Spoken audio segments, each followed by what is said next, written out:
Hello friends, this is Asta Singh. Today we are going to cover 10th chapter of our corporate and economic laws from the ICAI study material, which is e-filing.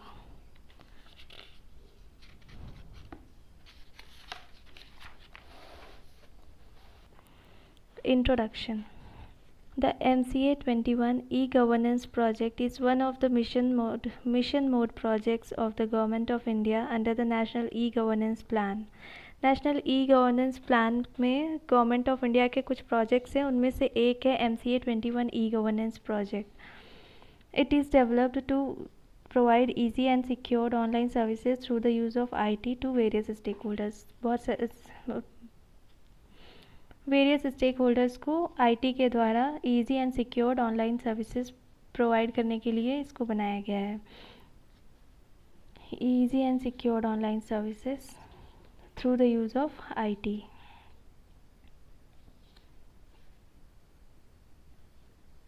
It was initially launched at Coimbatore as a pilot project on February 18, 2006 by MCA. सबसे पहले ये कोयम्बटूर में launch हुआ on February 18, 2006 में. फिर second pilot project इनका दिल्ली में launch हुआ 18 मार्च 2006 में. उसके बाद ये प्रोग्रेसिव मैनर में पूरे इंडिया में लॉन्च हुआ. The nation wide roll out was completed across all the offices of 20 registrars of companies on 4 सितंबर 2006. फरवरी में हुआ, फिर मार्च में हुआ, फिर September 4, 2006. The project is named as MCA 21 as it aims at repositioning MCA as an organization capable of fulfilling the aspirations of its stakeholders in 21st century. इसका नाम MCA 21 क्यों पड़ा है? क्योंकि ये 21st सेंचुरी के स्टेक होल्डर्स के aspirations को फुलफिल करने के लिए ये बना है. इसका नाम MCA 21 क्यों है? क्योंकि ये 21st सेंचुरी के स्टेक होल्डर्स की ज़रूरतों को पूरा करने के लिए बनाया गया है. MCA 21 application is designed to fully automate all the processes related to the proactive enforcement and compliance of the legal requirements under the old Companies Act and New Companies Act. दोनों ही कंपनीज एक्ट में जो भी legal requirements दे रखी हैं उनको fulfil करने के लिए फुल्ली ऑटोमेटाइज करने के लिए जितने भी प्रोसेसेस हैं लीगल रिक्वायरमेंट्स से रिलेटेड हमारी कंपनीज लॉ में, उन सबको फुल्ली ऑटोमेटाइज करने के लिए MCA 21 का एप्लीकेशन बनाया गया है. E filing facility covers the headquarters. इसका हेडक्वार्टर कहाँ है? न्यू दिल्ली में. Offices of ROCs and regional directors, इन सब को कवर करता है e filing facilities. Some e filing facilities available at the MCA 21 portal are as under. क्या क्या फैसिलिटीज़ है MCA 21? क्या क्या फैसिलिटीज़ कवर करती हैं? Incorporation of new companies. हम MCA की वेबसाइट में जाके एक नई कंपनी का इनकॉर्पोरेशन कर सकते हैं. फिनेंशियल स्टेटमेंट्स और एनुअल रिटर्न्स की फाइलिंग कर सकते हैं. चार्जेस का रजिस्ट्रेशन कर सकते हैं. जो बैंक्स वगैरह में मतलब किसी भी एसेट में जो चार्जेस होते हैं उनको रजिस्टर कराना होता है, वो भी MCA की वेबसाइट से हो जाता है. Verification, modification and satisfaction of charges, ये दोनों चार्ज से रिलेटेड हो गया. इवेंट बेस्ड स्टैट्यूटरी फाइलिंग, और कोई भी इवेंट बेस्ड स्टैट्यूटरी फाइलिंग अगर हमें करना है, कुछ चेंज आया तो उसकी फाइलिंग करनी है, या कोई भी ऐसी चीज़ जिसका फाइलिंग्स करना मैंडेटरी है, वो सब हम MCA की साइट से कर सकते हैं. सर्विसेज रिलेटेड टू DIN से related services, inspection of documents and issue of certified copies. Documents को इंस्पेक्ट कर सकते हैं और सर्टिफाइड कॉपीज़ वगैरह इशू करवा सकते हैं. अप्रूवल ऑफ द CG से अगर अप्रूवल लेना हो, या RD से अप्रूवल लेना हो, या ROC से अप्रूवल लेना हो, ये सब MCA की साइट से होता है. फ़ीस रिफ़ंड, अगर फ़ीस वगैरह के रिफ़ंड के लिए अप्लाई करना होता है, वो भी हम MCA 21 पोर्टल से कर सकते हैं. रिड्रेसल ऑफ इन्वेस्टर्स कंप्लेंट, और अगर इन्वेस्टर्स को कुछ कंप्लेंट्स वगैरह होती हैं तो वो भी रिड्रेसल करने के लिए हम MCA 21 के पोर्टल में ही अप्लाई करते हैं. Some of the salient features of MCA 21. इनके सेलिएंट फीचर्स क्या हैं? ऑनलाइन पोर्टल है, ये एक ऑनलाइन पोर्टल है MCA 21. It has made all the company related information accessible to various. इससे क्या है, जितनी भी कंपनी रिलेटेड जो भी जानकारी है उसको वेरियस स्टेक होल्डर्स और जनरल पब्लिक एक्सेस कर सकते हैं। कन्वीनियंट है, इसको हम कहीं से भी यूज़ करते हैं, कहीं कभी भी यूज़ कर सकते हैं। With speed and certainty. easy and secure access. Easy and secure access. It provides easy and secure access of the MCA services to various stakeholders. ये सबको easy और secure access provide करता है। Full automation. It has fully automated all the processes, thus making India globally competitive. ये सारे process को fully automated बना दिया है, जिससे कि इंडिया ग्लोबली कॉम्पिटिटिव बन गया है। मल्टीपल पेमेंट ऑप्शंस, और इसमें बहुत सारे ऑनलाइन पेमेंट के ऑप्शंस भी हैं। SRN क्या है? Service request number.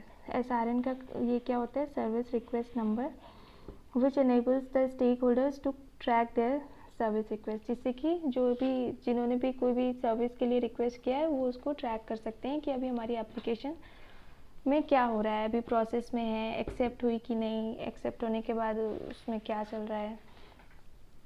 फीचर्स क्या है? ऑनलाइन पोर्टल फॉर MCA की ऑनलाइन पोर्टल है, कन्वीनियंट है, कहीं से भी यूज़ कर सकते हैं, इजी एंड सिक्योर है यूज़ करने के लिए, ऑटोमेशन है पूरे प्रोसेसेस में, मल्टीपल ऑप्शंस फॉर पेमेंट के बहुत सारे ऑप्शंस हैं, और SRN नंबर देता है, सर्विस रिक्वेस्ट नंबर भी इससे हमें मिल जाता है। MCA 21 has made all company related information accessible to various stakeholders which are as under। ये बहुत सारे स्टेक होल्डर्स जो हैं उनको बहुत सारी इंफॉर्मेशन एक्सेसिबल बना देता है।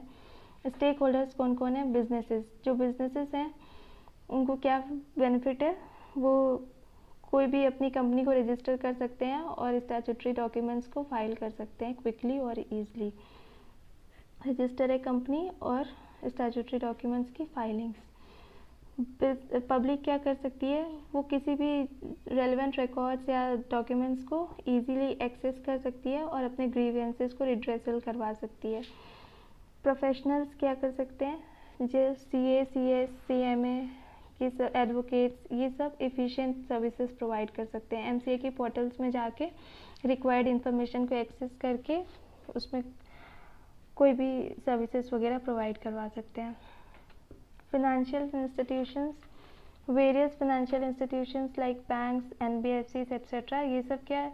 जो भी लोन्स वगैरह प्रोवाइड करते हैं उसमें चार्ज ऑफ जो चार्ज वगैरह क्रिएट होता है उसका रजिस्ट्रेशन, उसको रजिस्टर करना, उसको मॉडिफाई करना, उसको वेरीफाई करना, ये सब कर सकते हैं। MCA ऑफिशियल्स क्या कर सकते हैं? वो डिलीवर कर सकते हैं बेस्ट सर्विसेज को। It gives more time and data to them for monitoring and supervision, और पोर्टल के द्वारा उनको बहुत सारा डेटा मिल जाता है और टाइम भी मिल जाता है, जिससे कि वो ईजिली मॉनिटर और सुपरवाइज कर पाते हैं। MCA 21 enables the MCA to play its regulatory roles, और जो MCA है मिनिस्ट्री ऑफ कॉरपोरेट अफेयर्स, वो रेगुलेटरी रोल्स को ज़्यादा इफेक्टिव एंड ट्रांसपेरेंट मैनर में पूरा कर पाता है। E-governance through MCA 21। MCA 21 portal के द्वारा E-governance, virtual interactions with various stakeholders, इसमें वर्चुअली सारे स्टेक होल्डर्स इंटरेक्ट कर पाते हैं। स्टेक होल्डर्स कौन है? Businesses, public, professionals, financial institutions, MCA के ऑफिशियल्स और ministry of corporate affairs. MCA 21 application offers the following benefits. इनके बेनिफिट्स क्या हैं? enables the business community to register a company and file statutory documents quickly and easily। उसी का repetition है, company को register कर सकते हैं और डॉक्यूमेंट्स की फाइलिंग कर सकते हैं। Easy access of public documents, जो भी कंपनी के पब्लिक डॉक्यूमेंट्स होते हैं जिसको कंपनी पब्लिक एक्सेस कर सकती है वो ईजिली एक्सेस कर सकती है।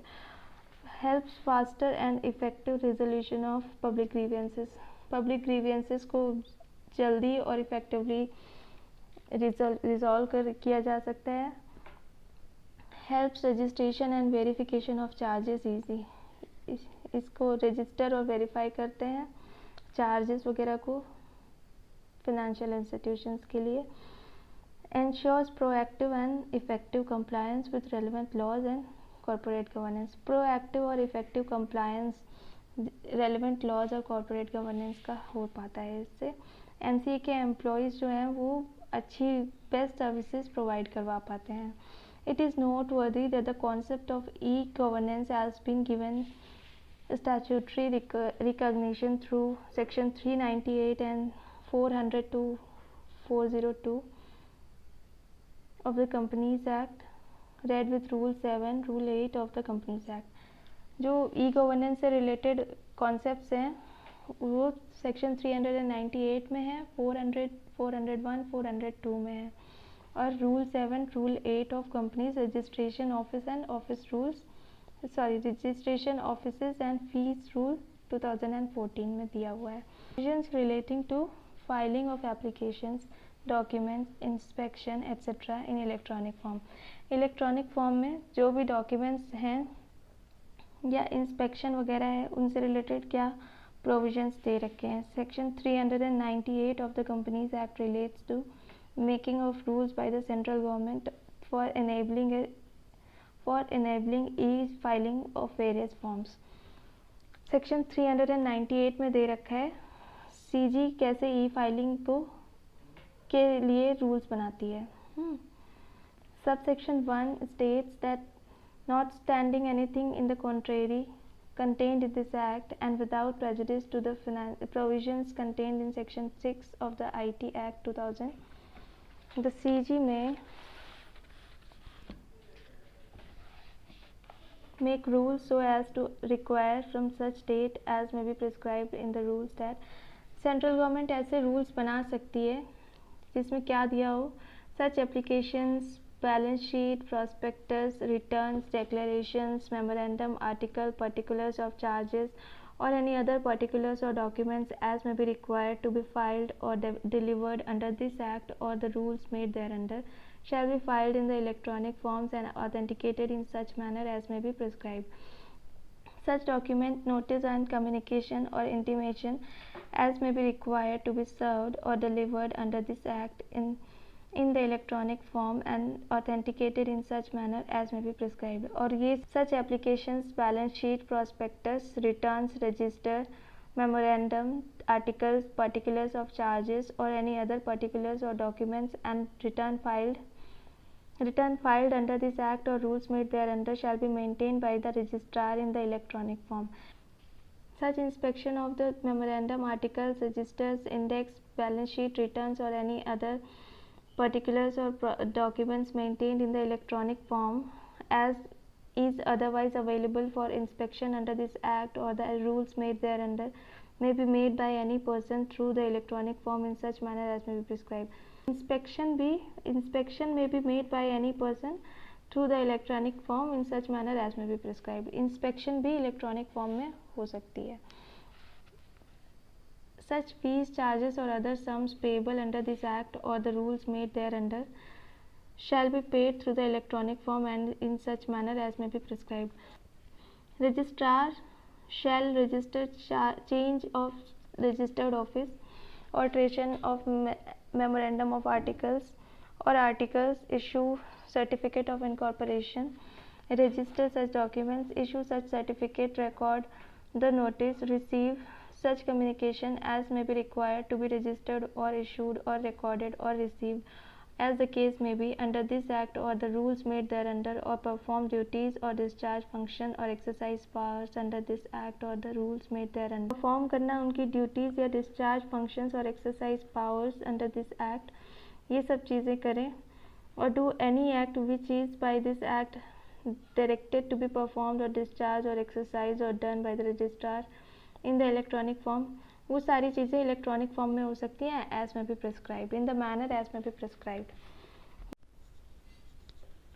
सेक्शन 398 सबसेक्शन 1 कह रहा है कि सेंट्रल गवर्नमेंट कुछ रूल्स बना सकती है, वो रूल्स बना सकती है so as to require from such date as may be prescribed in the rules, कि वो रूल्स बना के अपनी रिक्वायरमेंट को पूरा करवा सकती है और उस रूल्स में बहुत सी रिक्वायरमेंट्स दे सकती है रिलेटिंग टू फाइलिंग, सर्विंग या maintenance and registration, inspection, payment या आरओसी की ड्यूटीज़ से रिलेटेड कुछ भी रूल्स बना सकती है, जिसमें कि वो क्या दे सकती है कि अगर ये सारी चीज़ों की फाइलिंग्स अगर हमारे एक्ट में या रूल्स में कहीं पे भी दे रखा है तो उसको हम इलेक्ट्रॉनिक फॉर्म में, जैसा कि ऑथेंटिकेशन करने के लिए लिखा होगा वैसे ऑथेंटिकेट करके फाइल करेंगे इलेक्ट्रॉनिक मोड में। अगर हमारे एक्ट में या रूल में कहीं पे भी कोई भी डॉक्यूमेंट या नोटिस या कम्युनिकेशन या इंटीमेशन एमसीए को सर्व करना होगा कंपनी को, तो वो भी इलेक्ट्रॉनिक फॉर्मेट में करेगी। अगर कोई एप्लीकेशन, बैलेंस शीट, प्रॉस्पेक्टस, ये सारी चीज़ें अगर कहीं पे भी हमारे एक्ट में या रूल्स में कहीं पे भी फाइलिंग्स की कोई रिक्वायरमेंट है तो shall be maintain by registrar तो वो रजिस्ट्रार उसको, आरओसी जो है वो उसको इलेक्ट्रॉनिक फॉर्मेट में रजिस्टर करेगा और मेंटेन करेगा। अगर ऑथेंटिकेशन की कोई मैनर दे रखा है तो वैसे ऑथेंटिकेट करेगा। इंस्पेक्शन अगर करवाना है किसी भी डॉक्यूमेंट्स का, मेमोरेंडम का, किसी भी चीज़ का, तो वो भी कोई भी पर्सन कर सकता है इलेक्ट्रॉनिक फॉर्म में, उसका भी मैनर प्रिस्क्राइब कर सकती है सीजी। कोई भी फीस, चार्जेस या कुछ भी पेमेंट अगर करना है तो वो भी इलेक्ट्रॉनिक मैनर में जिस भी तरीके से प्रिस्क्राइब होगा वो ऐसे कर सकते हैं। रजिस्ट्रार को अगर अपनी कुछ ड्यूटीज़ वगैरह डिस्चार्ज करनी है इन सारी चीज़ों से रिलेटेड जो कि एक्ट में या रूल्स में कहीं पे भी दे रखी है, तो वो भी इलेक्ट्रॉनिक मोड में इन such manner as may be prescribed वो अपनी ड्यूटीज़ को पूरा करेगा। और रिमूवल ऑफ डाउट के लिए लिखा हुआ है कि अगर कहीं पे भी कोई, या इस सेक्शन में सेक्शन 398 में अगर कुछ पेनाल्टीज़ वगैरह लिखी है तो बाकी जो सेक्शंस में पेनाल्टीज़ वगैरह लिखी हैं उन सब से वो रिलेटेड नहीं है, वो इसी सेक्शन के लिए लिखी हुई है। सबसेक्शन 2 क्या कह रहा है? CG may by notification frame a scheme to carry out the provisions of subsection 1 through the electronic mode. और सबसेक्शन 2 क्या कह रहा है? सेंट्रल गवर्नमेंट कोई एक स्कीम बना सकती है नोटिफिकेशन के द्वारा जिससे कि वो अपने सबसेक्शन 1 की जो भी चीज़ें हैं इनको पूरा करवा सके, इसके लिए वो कोई स्कीम भी ला सकती है। Manner and condition of filing. Rule 7 of companies registration, offices and fees. Rules to the application, financial statement, prospectus, return, declaration, memorandum, article, particulars of charges or any other particulars or documents or any notice or any communication or intimation required to be filed or delivered or served under the Companies Act 2013 and rules made thereunder shall be filed or delivered as or served in computer readable electronic form in PDF format. PDF का full form क्या है?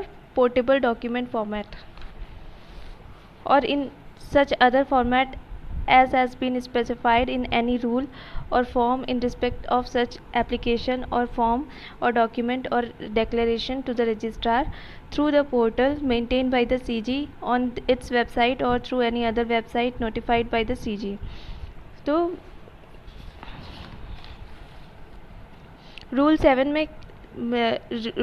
में कहा गया है कि जो भी डॉक्यूमेंट्स वगैरह हमें फाइल करने हैं सेंट्रल गवर्नमेंट को, वो पीडीएफ फॉर्मेट में हो सकते हैं या एनी अदर स्पेसिफाइड फॉर्मेट में हो सकते हैं।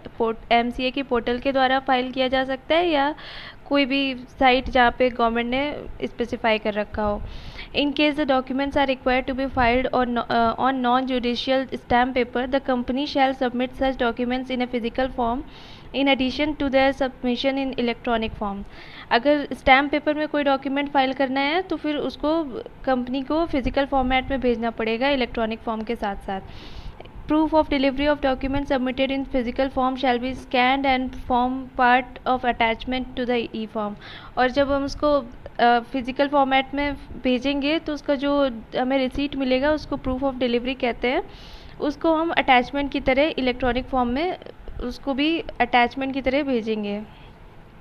In case stamp duty on such document is paid electronically through the portal maintained by the CG or through any other website notified by the CG, then the company shall not be required to make physical submission of such documents in addition to their submission in the electronic format.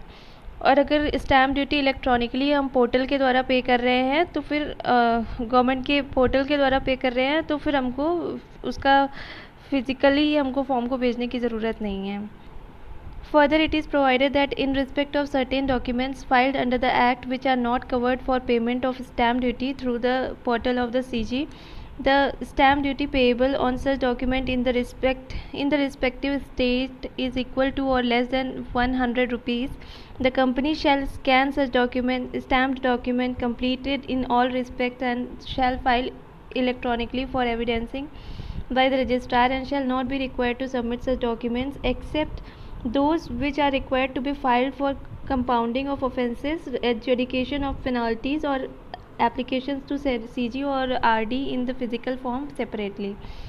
यहाँ पे कह रहे हैं कि वो cases जहाँ पे हम ऑनलाइन पेमेंट नहीं कर सकते हैं CG के पोर्टल के द्वारा, और हमें स्टैम्प ड्यूटी पे करनी है, और जो पे करनी है वो 100 रुपये या उससे कम है, तो फिर हम जो भी हमारा फॉर्म है उसको हम कंप्लीट करके फिल करके उसको हम स्कैन कर लेंगे, स्टैम्प ड्यूटी वाला जो भी है उसको स्टैम्प पेपर में जो भी फॉर्म है उसको हम कम्प्लीटली फिल करके अच्छे से स्कैन कर लेंगे और इलेक्ट्रॉनिकली भेज देंगे। उसको हमको फ़िज़िकल फॉर्मेट में भेजने की ज़रूरत नहीं है। लेकिन हमको फ़िज़िकल फॉर्मेट में भेजने की 3 सिचुएशन दे रखी है जहाँ पे हमको भेजना पड़ेगा, अगर 100 रुपये से कम स्टैम्प ड्यूटी है फिर भी, और अगर ऑनलाइन पेमेंट नहीं हुआ है फिर भी। कब? जब कंपाउंडिंग ऑफ ऑफेंसेस के लिए वो फॉर्म है, या एजुडिकेशन ऑफ पेनल्टीज़ के लिए हम कुछ फाइल कर रहे हैं, या एप्लीकेशन CG या RD को भेज रहे हैं कोई, तब हमें फ़िज़िकल फॉर्मेट में भेजना पड़ेगा। Unless otherwise stated in any law for the time being in force, the company shall retain such documents duly stamped in original permanently. Or for the documents relating to incorporation and matters incidental thereto, changes in any of the clauses of the memorandum and articles of association, and in other cases for a minimum period of 8 years from the date of filing of the documents, and shall be required to produce the same as and when the same is required for inspection or verification by the competent authority under any law for the time being in force. जो भी company के documents हैं incorporation से related, या कोई भी change हुआ है मेमोरेंडम या आर्टिकल से रिलेटेड, या इनकॉर्पोरेशन से रिलेटेड और भी कोई डॉक्यूमेंट्स हैं, उन सबको ओरिजिनली कंपनी को मेंटेन करके रखना है परमानेंट। जब तक कंपनी चल रही है तब तक हम उन डॉक्यूमेंट्स को रखेंगे। और कुछ अगर ऐसे डॉक्यूमेंट्स हैं और कोई अदर केसेस के कुछ डॉक्यूमेंट्स हैं जो कि इनकॉर्पोरेशन वगैरह से रिलेटेड नहीं है, या MOA या AOA के चेंजेस से रिलेटेड नहीं है, लेकिन कंपनीज़ के इंपॉर्टेंट डॉक्यूमेंट्स हैं, तो उसको कंपनी को एटलीस्ट 8 साल तक अपने पास रखना है ओरिजिनली। कभी भी इंस्पेक्शन या वेरिफिकेशन कोई कॉम्पिटेंट अथॉरिटी करती है और हमको मांगती है तो हमको उसको प्रोड्यूस करना पड़ेगा। In addition any correspondence physically या electronically and documents to be filed by any person shall contain names, designation, address, membership या DIN number as the case may be of the person signing such document, and make sure correctness thereof, and in no case correspondence merely with signature and writing authorized signatory shall be acceptable. कोई भी correspondence जो भी हो रहे हैं किसी भी authority के द्वारा या MCA के द्वारा कंपनी का, तो उसमें जो भी फाइल्स वगैरह हैं, जो भी फॉर्म्स वगैरह हैं, उसको जो भी साइन कर रहा है उस पर्सन से रिलेटेड कुछ डिटेल्स देना बहुत ज़रूरी है। फिज़िकली हो रहा है कॉरेस्पॉन्डेंस या इलेक्ट्रॉनिकली हो रहा है, क्या क्या डिटेल्स हैं, नाम होना चाहिए, डेसिग्नेशन, एड्रेस, मेंबरशिप नंबर या DIN नंबर देना ज़रूरी है। और अगर खाली कॉरेस्पॉन्डेंस ने खाली साइन कर दिया और ऑथराइज सिग्नेटरी लिख दिया तो फिर उसको एक्सेप्ट नहीं किया जाएगा। कोई भी डॉक्यूमेंट्स वगैरह जो भी फाइलिंग वगैरह हुई है उसको एक्सेप्ट नहीं करेंगे।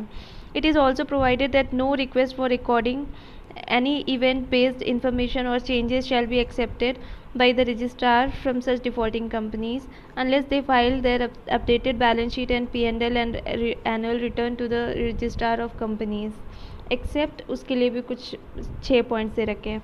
क्या कह रहे हैं कि जो ये डिफ़ॉल्ट किया है जिन्होंने भी अपने साइनिंग पर्सन की ये सारी डिटेल्स नहीं भेजी हैं, वो कंपनी जब कोई इवेंट बेस्ड इन्फॉर्मेशन वगैरह फ़ाइल करेंगी तो उनको एक्सेप्ट नहीं किया जाएगा जब तक कि वो अपडेटेड बैलेंस शीट या P&L और एनुअल रिटर्न फाइल नहीं कर देते हैं।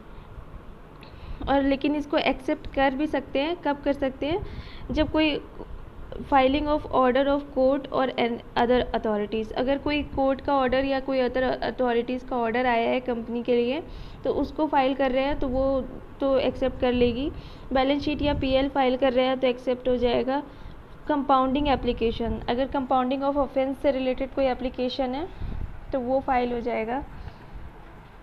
Form for transfer of money to IEPF और investor education and protection fund के में ट्रांसफ़र करने के लिए, मनी ट्रांसफ़र करने के लिए कोई फॉर्म है तो वो एक्सेप्ट हो जाएगा।